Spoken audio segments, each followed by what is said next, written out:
नमस्ते छात्रों, कक्षा 9वीं के पाठ क्रमांक 5 जूलिया अंतोन चेखव ने लिखी हुई एकांकिका की ओर हम तुम लोगों का विद्यार्थियों का स्वागत करते हुए आगे जा रहे हैं।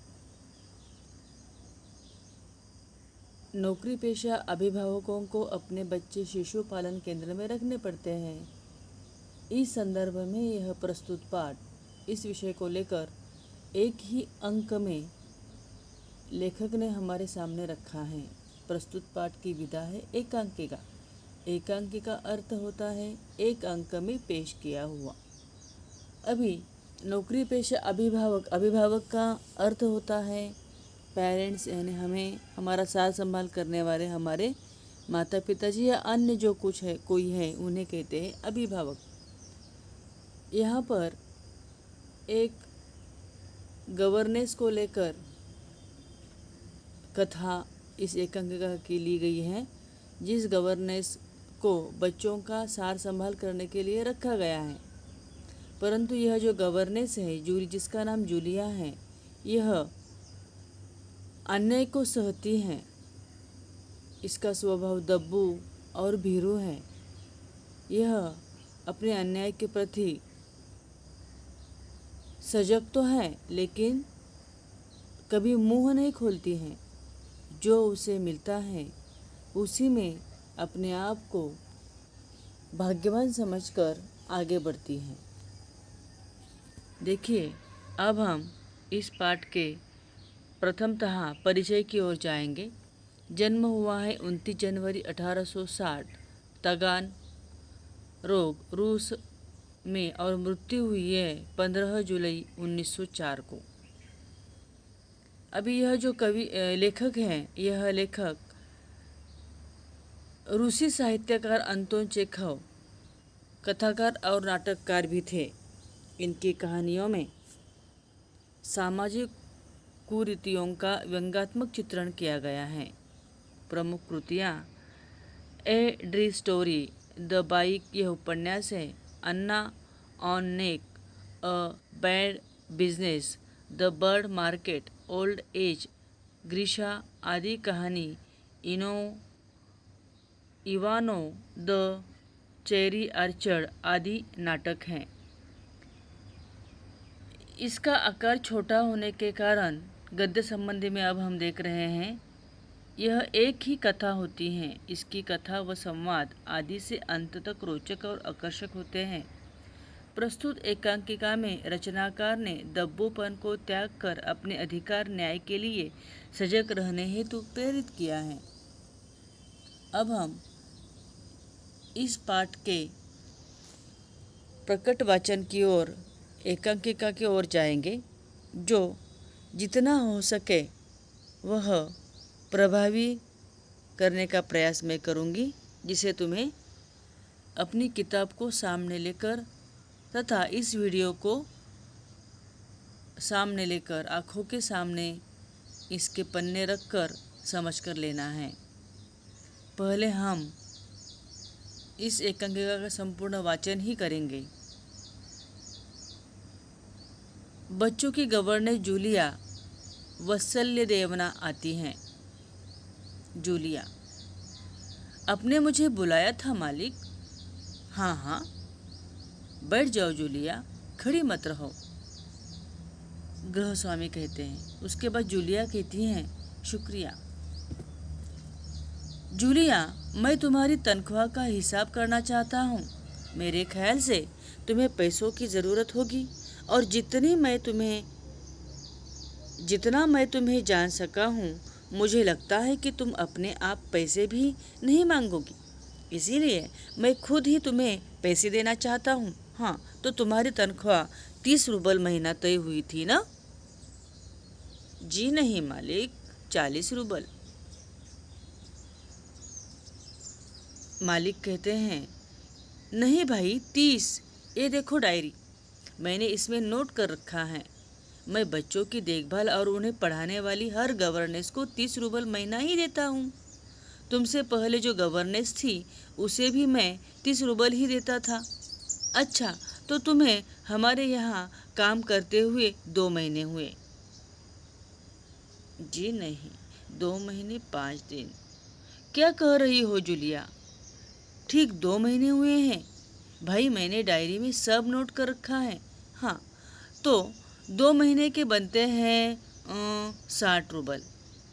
लेकिन 60 रूबल तभी बनते हैं जब महीने में तुमने एक दिन भी छुट्टी न ली हो। तुमने इतवार को छुट्टी मनाई है, उस दिन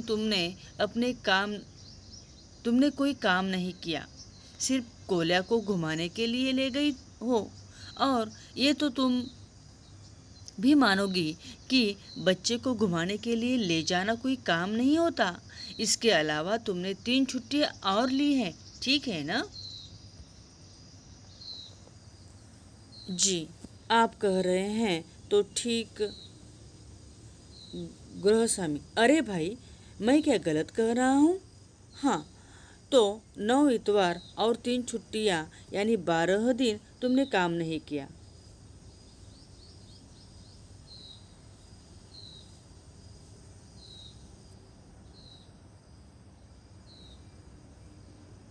यानी तुम्हारे 12 रूबल कट गए।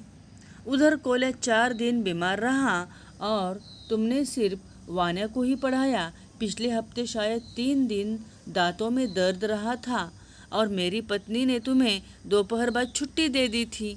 तो 12 और 7 19। 19 नागे। हाँ, तो भाई घटाओ 60 में से 19। कितने रहते हैं? 41।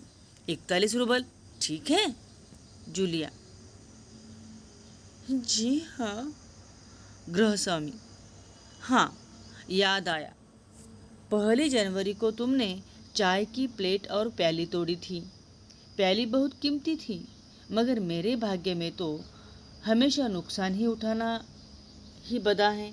मैंने जिसका भला करना चाहा, उसने मुझे नुकसान पहुंचाने में कोई कसर नहीं छोड़ी है। खैर, मेरा भाग्य। हाँ, तो मैं प्याली के 2 रूबल ही काटूंगा। अब देखो, उस दिन तुमने ध्यान नहीं दिया और वहाँ किसी टहनी की खरोच लगने से बच्चे की जैकेट फट गई। 10 रूबल उसके गए। इसी तरह तुम्हारी लापरवाही की वजह से घर के सफाई करने वाली नौकरानी मारिया ने वान्या के नए जूते चुरा लिए। तुम मेरी बात सुन रही हो या नहीं? जूलिया कहती: जी, सुन रही हूँ। गृहस्वामी कहते हैं: हाँ ठीक है। अब देखो भाई, तुम्हारा काम बच्चों को पढ़ाना और उनकी देखभाल करना है। तुम्हें इसी के तो पैसे मिलते हैं। तुम अपने काम में ढील दोगी तो पैसे कटेंगे या नहीं? मैं ठीक कह रहा हूँ ना? तो जूतों के 5 रूबल और कट गए। और हाँ, 10 जनवरी को मैंने तुम्हें 10 रूबल दिए थे।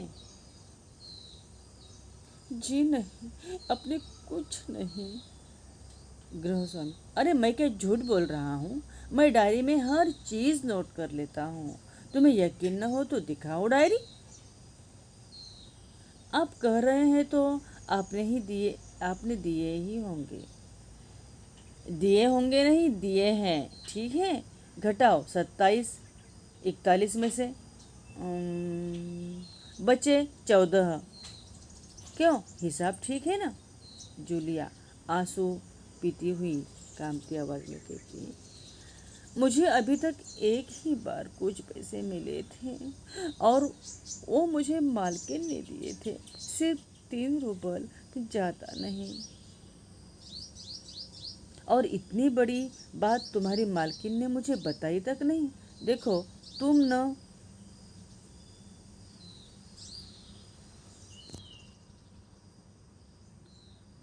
न बताती तो हो जाता ना अनर्थ। खैर, देर से ही सही। मैं इसे भी डायरी में नोट कर लेता हूँ। हाँ, तो 14 में से 3 और घटा दो, बचते हैं 11 रूबल। संभाल लो, गिन लो, ठीक है ना? कांपते ही स्वर: जी, धन्यवाद। तुम तुम तुम मुझे धन्यवाद दे रही हो जूलिया? जबकि तुम अच्छी तरह जानती हो कि मैंने तुम्हें ठग लिया है, तुम्हें धोखा दिया है, तुम्हारे पैसे हड़प लिए हैं और तुम इसके बावजूद मुझे धन्यवाद दे रही हो। जी हाँ मालिक, जी हाँ मालिक, जी हाँ मालिक। क्यों? क्यों जी? हाँ मालिक, जी हाँ मालिक,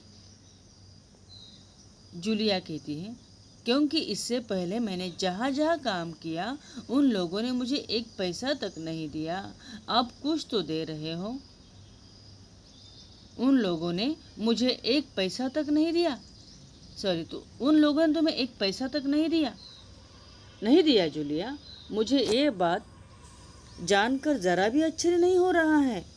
जूलिया, मुझे इस बात के लिए माफ़ कर देना कि मैंने तुम्हारे साथ एक छोटा सा क्रूर मजाक किया, पर तुम्हें सबक सिखाना चाहता था। देखो जूलिया, मैं तुम्हारा एक पैसा नहीं मारूंगा। ये है तुम्हारे 80 रूबल। मैं अभी तुम्हें इन्हें दूंगा, लेकिन इससे पहले मैं तुमसे कुछ पूछना चाहूँगा। जूलिया, क्या ये ज़रूरी है कि इंसान भला कहने के लिए इतना दब्बू भीरू और बोदा बन जाए कि उनके साथ जो अन्याय हो रहा है उसका विरोध तक न करे, बस खामोश रहे और सारी ज्यादतियाँ सहता जाए? नहीं जूलिया, नहीं, इस तरह खामोश रहने से काम नहीं चलेगा। अपने को बचाए रखने के लिए तुम्हें इस कठोर, क्रूर, निर्मम और हृदयहीन संसार से लड़ना होगा। अपने दांतों और पंजों के साथ लड़ना होगा, पूरी शक्ति के साथ। मत भूलो जूलिया, इस संसार में दब्बू और रीढ़ रहित लोगों के लिए कोई स्थान नहीं है, कोई स्थान नहीं है।